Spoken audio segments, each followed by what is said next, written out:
My name is Rebecca Zung, and I am a divorce attorney, and I am revolutionizing the conversation about divorce. Today's topic is Independence Expedition: what to do to prepare for your divorce. The shock is wearing off. You've decided to move forward. You're dealing with your emotions, and your heart is working overtime, but your head has to stay in the game.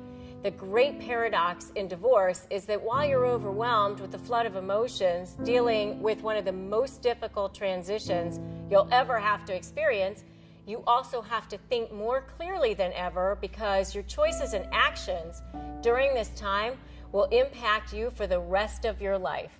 No problem, right? Imagine you're going on a hike deep in the forests and mountains. You have to make sure that you pack the right provisions and essential equipment in order to survive.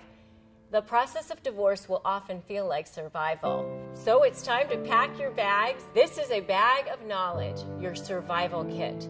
The more you are prepared, the easier this journey will be for you.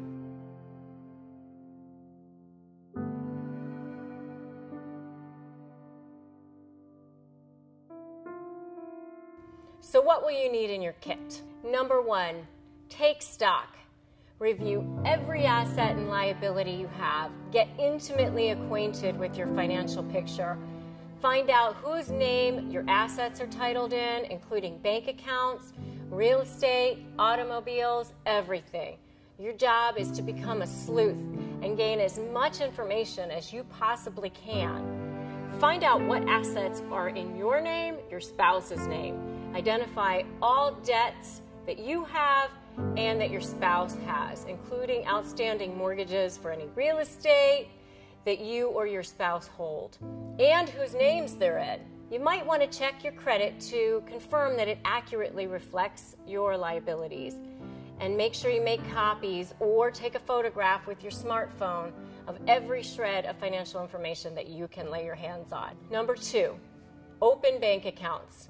Establish your own bank and credit card accounts. This applies if you're the moneyed spouse or the non-moneyed spouse. Your attorney may be able to get you temporary support or attorney's fees down the road, but you've got to have a way to support yourself for a period of time if need be. If you don't have credit in your own name, now's a good time to apply.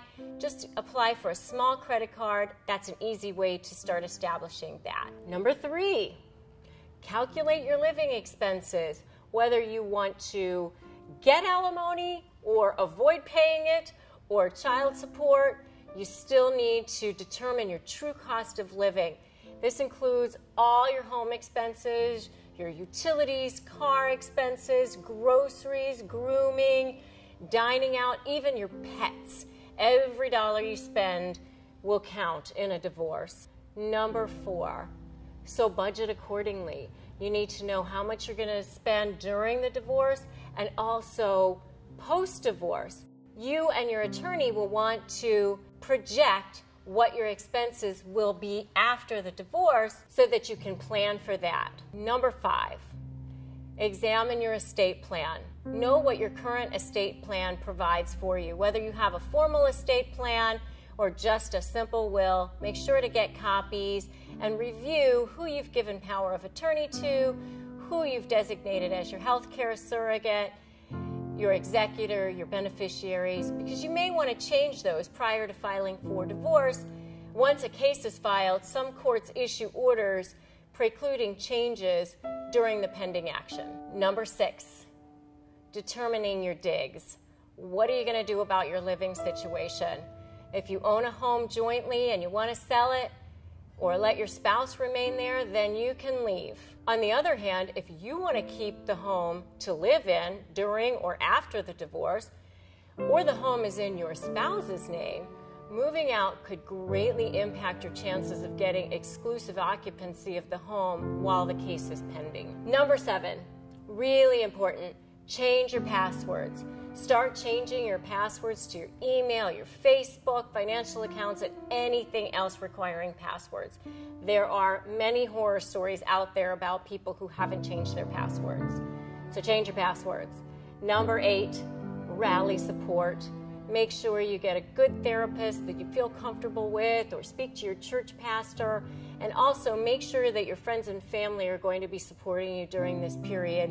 All of these items I discuss here are also discussed in further detail in my book, Breaking Free. In my next video, I will discuss the biggest mistakes that people make in divorce, and more importantly, how to avoid them. And later on, we will discuss how to turn this transition into a transformation.